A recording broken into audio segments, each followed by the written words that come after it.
Voyons un second exemple avec la fonction si.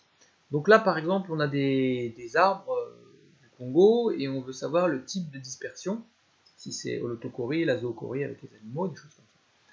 Et on veut savoir où est-ce qu'il y a il manque l'information.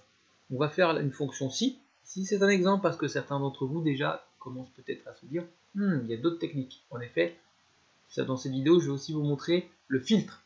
Mais d'abord la fonction si, un deuxième exemple, on dit alors ici égal, ou on aurait pu écrire ici, on écrit égal quoi? On appelle la fonction si, elle est là, on double-clique, on va ouvrir la boîte de dialogue, on pourrait l'écrire directement ici, mais pour l'instant, quand c'est bon pour coder, vous pourrez l'écrire là, mais pour éviter les problèmes de parenthèse ou de point-virgule manquant, on va se servir de la boîte de dialogue pour écrire notre fonction. Quel est le test logique?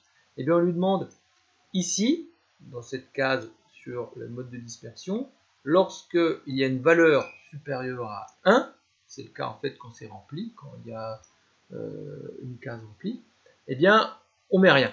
Donc là on lui dit entre guillemets espace entre guillemets rien. Si c'est faux, ça veut dire que c'est à remplir. Entre guillemets à remplir, ferme les guillemets.